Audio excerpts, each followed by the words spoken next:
Welcome back to PsycKeys. Today, we're diving into a topic that can literally change your life. Emotional intelligence. You've probably heard the term thrown around, but what exactly is it and why should you care? Well, buckle up, because we're about to explore 5 powerful ways to boost your EQ and transform your relationships, career, and overall well-being. Ready to unlock your emotional superpowers? Let's get started!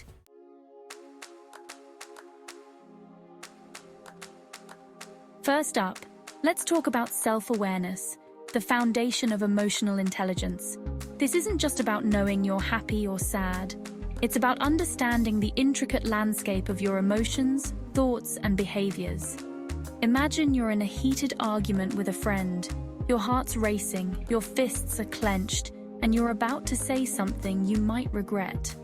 But what if you could pause and ask yourself, why am I really angry right now? Is it about this situation, or is something else bothering me? That's self-awareness in action. It's like having an emotional GPS that helps you navigate your inner world. Research shows that people with high self-awareness are not only happier, but also make better leaders and have more satisfying relationships. But here's where it gets really interesting. Self-awareness isn't just about recognizing emotions as they happen. It's also about understanding your emotional patterns over time. Dr. Tasha Eurich, an organizational psychologist, distinguishes between internal self-awareness, how clearly we see our own values, passions, and aspirations, and external self-awareness, understanding how others see us. Surprisingly, these two types of self-awareness are rarely found together. In fact, Eurich's research shows that 95% of people think they're self-aware, but only about 10 to 15% actually are. This self-awareness gap can lead to blind spots in our understanding of ourselves and how we interact with others. So, how can you boost your self-awareness? Try this. Set aside 5 minutes each day for a personal check-in. Ask yourself how you're feeling and why. But don't stop there. Also reflect on how your actions might have been perceived by others. Were you as patient as you thought you were?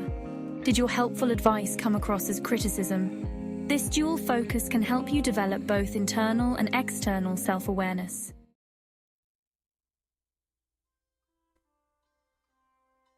Now let's shift gears and talk about empathy, your ability to understand and share the feelings of others. It's like having emotional X-ray vision, allowing you to see beyond surface-level behaviors and connect with people on a deeper level. Picture this. Your coworker snaps at you over a minor issue. Instead of getting defensive, you notice the dark circles under their eyes and remember they mentioned having a sick child at home. Suddenly, their behavior makes sense in a new context. Empathy isn't just about being nice. It's a powerful tool for building strong relationships and resolving conflicts. In fact, studies have shown that empathetic leaders are more effective and have more engaged teams. But here's where it gets fascinating. Empathy isn't a single ability, but rather a complex set of skills. Psychologists often talk about 3 types of empathy. Cognitive empathy. This is the ability to understand what someone else might be thinking or feeling. It's like being able to see the world through their eyes. Emotional empathy. This involves actually feeling what another person is feeling. When you see a friend cry and you feel a lump in your own throat, that's emotional empathy at work. Compassionate empathy. This goes beyond understanding and feeling. It's about taking action to help or support the other person. Interestingly, these different types of empathy activate different parts of our brain.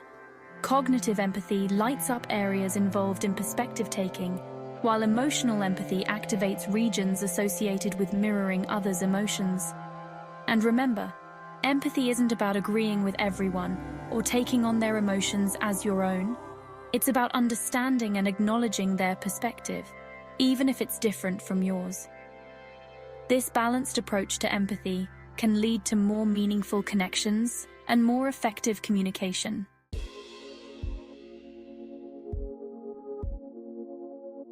All right, time for a biggie: emotional regulation. This is your ability to manage your emotions effectively, especially in high-stress situations. It's not about suppressing your feelings, but rather about responding to them in a balanced, constructive way. Imagine your emotions as waves in the ocean. Sometimes they're gentle ripples, and other times they're towering tsunamis. Emotional regulation is like learning to surf these waves instead of being overwhelmed by them. Now, here's where it gets really interesting. Our brains have two key players in this emotional surfing game, the amygdala and the prefrontal cortex. The amygdala is like an emotional alarm system, quickly detecting potential threats and triggering our fight or flight response. On the other hand, the prefrontal cortex is our brain's CEO, responsible for rational thinking and decision-making. When we're faced with an emotionally charged situation, the amygdala often reacts first, flooding our body with stress hormones. This is why you might feel your heart racing or your palms sweating before you've even had time to think. The challenge is to engage your prefrontal cortex to evaluate the situation more rationally. So how do we do this? One powerful technique is called cognitive reappraisal. This involves consciously changing how you think about a situation to alter its emotional impact. For example, instead of viewing a job interview as a terrifying judgment of your worth, you could reframe it as an exciting opportunity to showcase your skills and learn about a potential new role. Research by James Gross, a leading emotion researcher at Stanford University, has shown that people who regularly use cognitive reappraisal tend to experience more positive emotions, fewer negative emotions, and better overall well-being. It's like having a superpower that allows you to reshape your emotional landscape. Here's a practical tip. The next time you're in a stressful situation, try the 90-second rule proposed by neuroanatomist Jill Bolte Taylor. She found that the physiological response to an emotion typically lasts about 90 seconds. If you can pause and breathe through that initial surge, you'll be in a better position to respond thoughtfully. Remember, emotional regulation isn't about never feeling negative emotions. It's about developing a flexible, adaptive relationship with all your emotions. It's a skill that takes practice.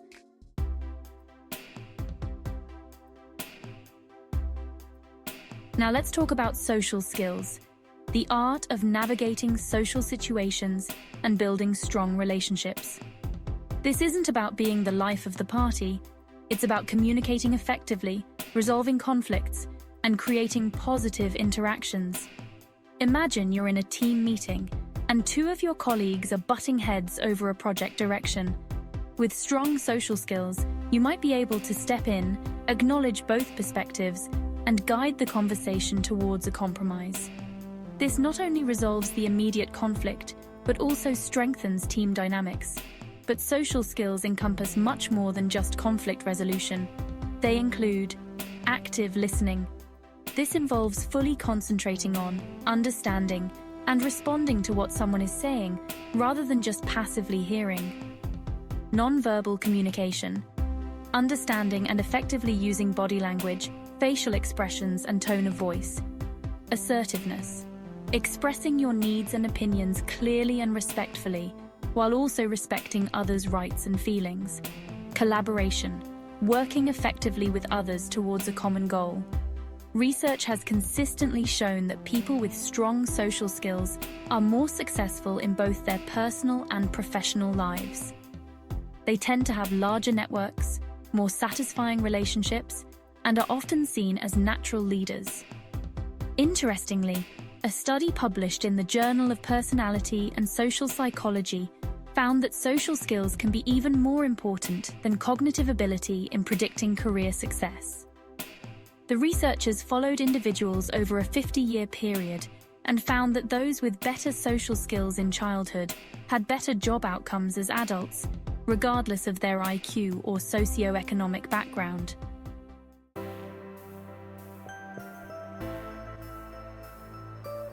Last but definitely not least, let's dive into adaptability, your ability to adjust your thoughts and behaviors in response to changing situations.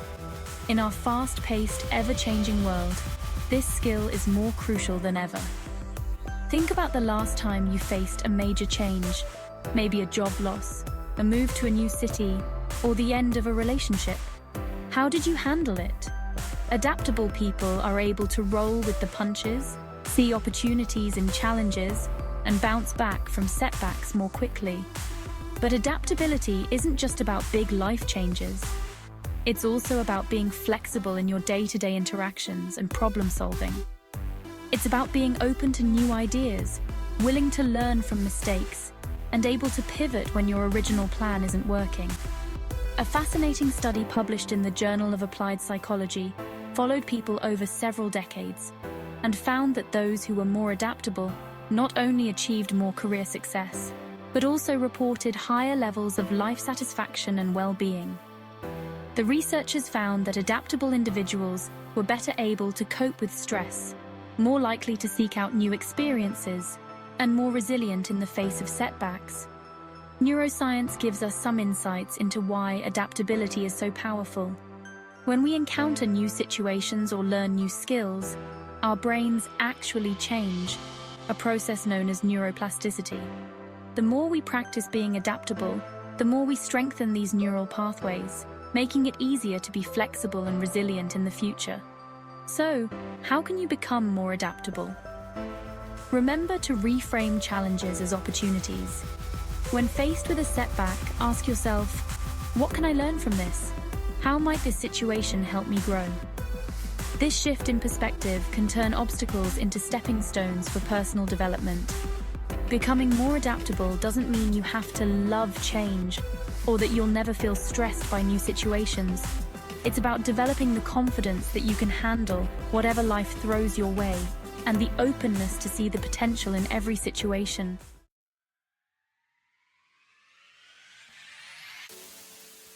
And there you have it, PsycKeys family. We've explored 5 powerful ways to boost your emotional intelligence. Each of these skills offers a pathway to better understanding yourself and others, leading to more fulfilling relationships, increased resilience, and greater overall success in life. If you found this video helpful, don't forget to give it a thumbs up and hit that subscribe button. It really helps support the channel and allows us to keep bringing you high-quality content. Until next time, keep growing, keep learning, and remember, your emotional intelligence is your superpower. Use it wisely. Take care.